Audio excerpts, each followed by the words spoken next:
আসসালামু আলাইকুম, আমি ডক্টর নাজমুল হুদা। আমাদের পিআরপি চলছে ভাইয়ের। ভাই, আপনার পরিচয় দিন। আমি শাহিন, বাসা শেখগঞ্জ। আমি নামানা ফার্মায় আছি। স্যারের এখানে আছি আমি কন্টিনিউ।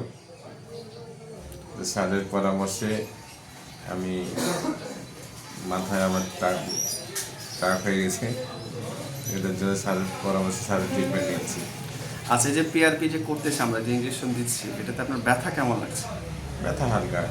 ব্যথা হালকা, মানে একটু ইঞ্জেকশন দিলে তো হালকা লাগবে, এটাই মানে অসহ্য কিছু না। না। আচ্ছা, যাই হোক, এটা হচ্ছে এখন মডার্ন থেরাপি। ওদের যাদের চুল অনেক বেশি পড়ে যায় বা একদম চুল পড়ে যাদের মাথা একদম ফাঁকা হয়ে গেছে, তো এই ক্ষেত্রে এটা একদম লেটেস্ট থেরাপি। যদি আপনার হরমোনাল বা অন্য কোনো প্রবলেম না থাকে, তো সব কিছু অ্যানালাইসিস করে যদি আপনি এই ট্রিটমেন্টটা নেন, তাহলে সেক্ষেত্রে আপনার জন্য একটা বেটার রেজাল্ট পাবেন আশা করছি। ভালো থাকবেন, আর সব কিছুর ব্যাপারে বিস্তারিত জানা থাকলে যোগাযোগ করবেন আমাদের সাথে। ভালো থাকবেন।